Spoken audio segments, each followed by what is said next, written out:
Hey guys, welcome to another video. My name is Tejas. So if you don't know me, I am an incoming graduate student at University of Ottawa.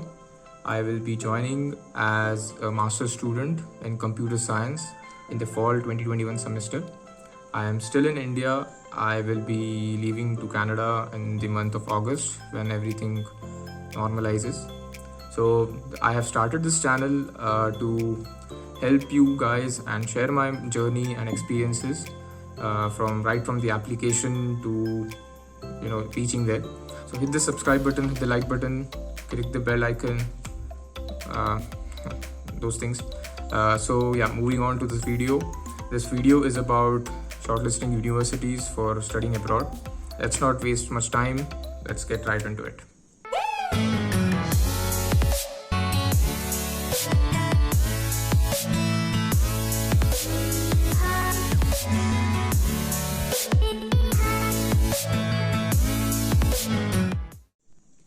So first is course selection. Unlike India, there are many courses available in universities abroad. For example, MS in Data Analytics, MS in Business Analytics. Now let's go even further to finance. There is even a course such as MS in Finance. So ask yourself that why do you want to pursue this particular course? Is it going deeper into the knowledge you already have, or are you shifting your course to another field, which I did. I am currently electronics and communication engineer, but I will be joining as a master of computer science. So I shifted my field to computer science. So if you know these answers, it will be easier for you to write into the SOP, because of course the SOP will be asking you that why do you want to shift to this course, why did you choose this course, etc. So hence research about these courses thoroughly. What are the job prospects, what are the outcomes, what can you do if there is a research option, if there's a course-based option, etc. So the second factor is location and country. So it matters because let's say if your university is in Bay Area in US. If you are pursuing a computer science degree or any other IT related degree, you have a good chance to land an interview while compared to someone in Texas or I don't know, somewhere else in between. So that's why location does matter. For example, San Jose State University, it is located into the heart of Silicon Valley. There are n number of tech companies, startup, already established companies, etc. So the students there do not find a hard time to land an interview at least. So basically that's why location does matter.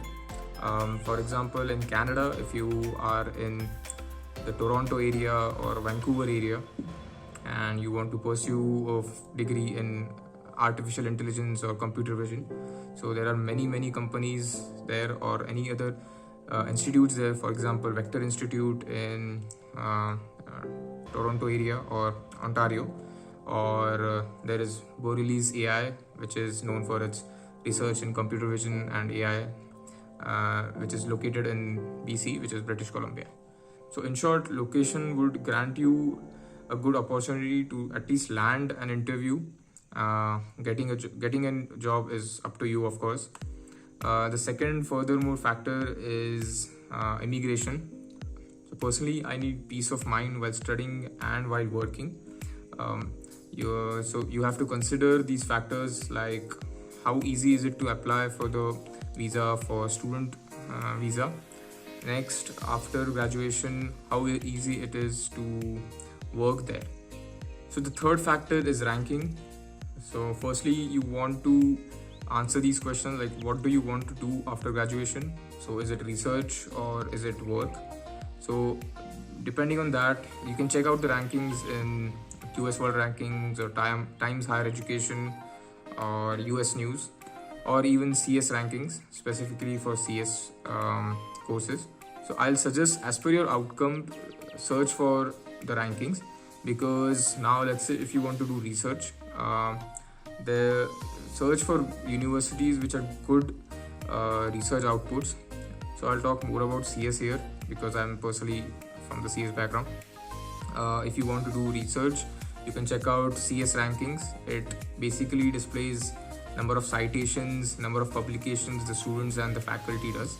So it is a very good metric to consider while applying for the university. So the next factor would be your scores, that are GRE, TOEFL or IELTS. So also your GPA. So here your college will matter, because let's say if you are from IIT having a GPA of let's say 8.5, and there's another student who has a GPA about 9, which is not that known in India, but it's a decent college, but not like IITs or NITs.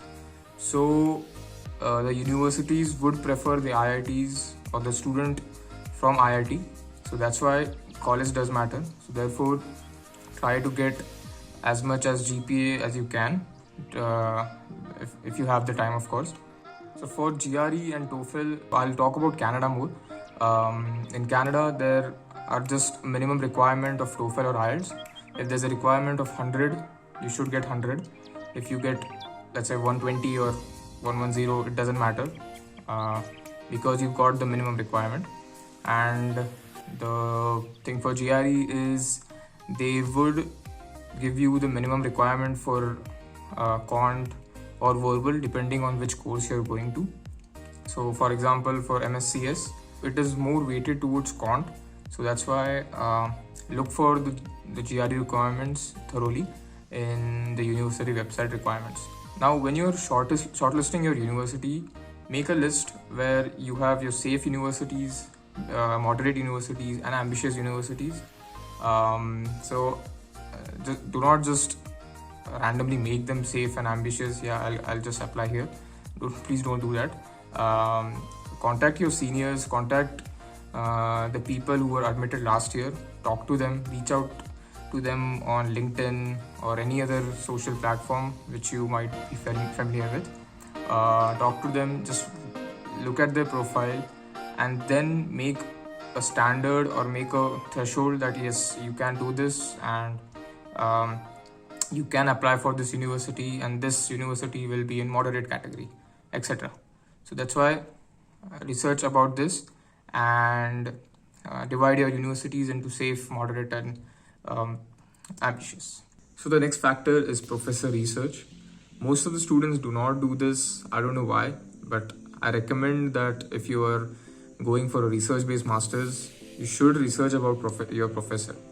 This is because the professor are looking for someone who are exactly or similar to them, who have similar interests like them. So check out their work. What are their publications in?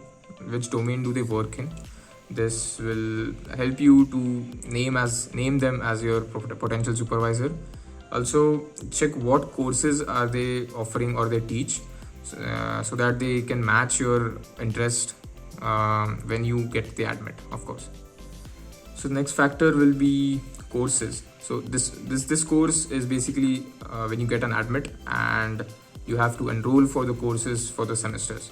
So check for the courses which the department is offering.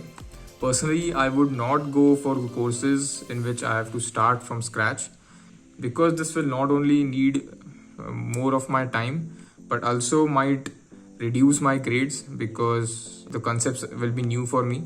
So that's why you don't want to pursue these courses. So next, this will also help you in achieving consistency in grades, because after graduation you need a good GPA for landing interviews. So this next factor is industry partner. This is specifically for the students who are looking for working after their graduation.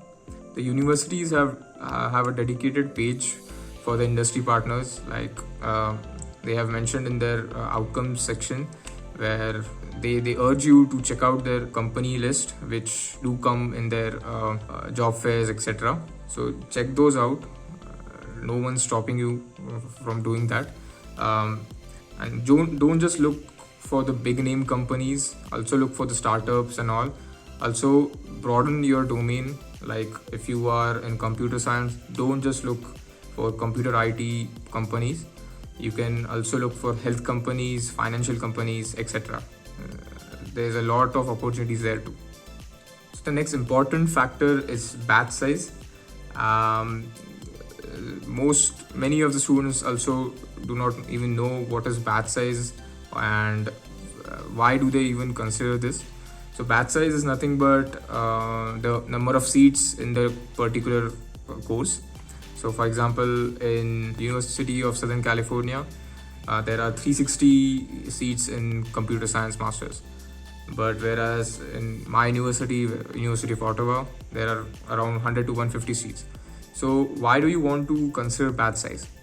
So you want to consider batch size because if the batch size is more, if the batch size is large, there will be a competition when you are searching for jobs, when you are searching for campus jobs or any other source of income you want. So that's why consider the batch size. The next factor will be international acceptance rates. So some universities have a quota or reserved seats for international students, but they might be lower than the country's citizens. That's why research about this, you can check out US News or Prep Scholar for that. The last factor is fees and climate. So I'll just put a scenario here.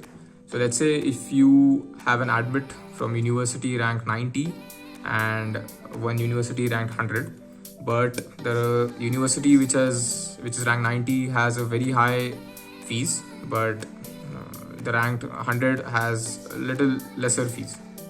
So I would suggest go for the 100th ranked university. Trust me, it does not matter that much because there's only a difference of 10 universities there. But if you have a admit from the university which is ranked 250 and one is 150, also the 150th university has a higher fees.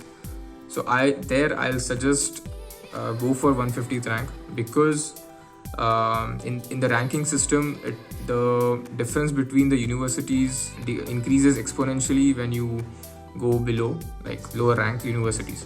So that's why consider this factor. It's your personal choice. Personally, I will go with the 150th rank with slightly higher fees.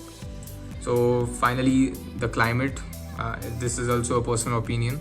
If you can bear the climate change, everything, you can consider the universities. So I hope you found this video informative, and if you thought any of the points are missing, please mention it in the comment section and hit the like button and subscribe button. It will show me if my content is good, if my editing is good, etc.